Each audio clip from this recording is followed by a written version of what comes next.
All right, welcome back. We're going to look at solving equations containing an exponent like x squared. So I've got a few different examples we're going to look at concerning these kind of equations.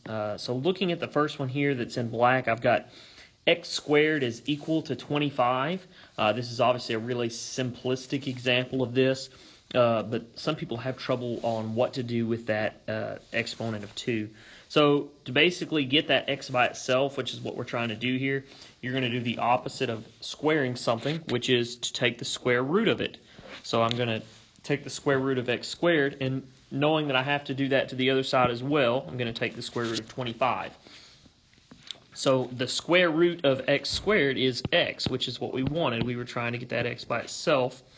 The square root of 25, there are actually 2 of these, and you need to account for both of them.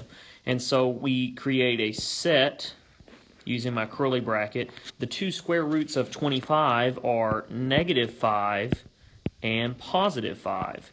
And so my final solution is that x is equal to the set of -5 and +5, as these are both square roots of 25.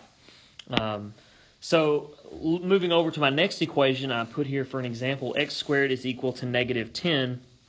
When you introduce exponents, you also introduce the possibility of what we run into here, which is the fact that if you, again, using that same process and get the square root of -10, you realize quickly there is no real number solution that could give you the square root of -10.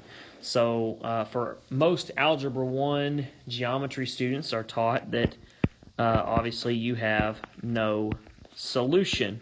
Now, when you get into trigonometry and pre-calculus, you begin introducing the concept of I, the imaginary number. I'm not going to deal with that in this particular video, but you would use that when getting your square roots of your negative numbers. And then I've got one example left here. 2x squared plus 3 is equal to 17. So for 2x squared plus 3 is equal to 17, I'm going to solve this. I'm going to begin by subtracting the 3 from both sides of my equation, which leaves me with 2x squared. 3 minus 3 is 0, which is what we wanted. 17 minus 3 is 14. Then I'm going to go ahead and divide by 2, again, trying to solve here for x, and that gives me x squared is equal to 7.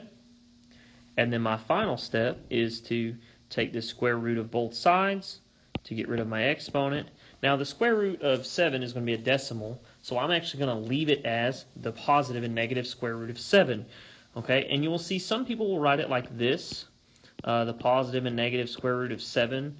I prefer to use my brackets for my sets, okay? And so it's the set of the negative square root of 7 and the positive square root of 7 is my solution here for x. So this is just a basic introduction in this idea of solving equations with that square.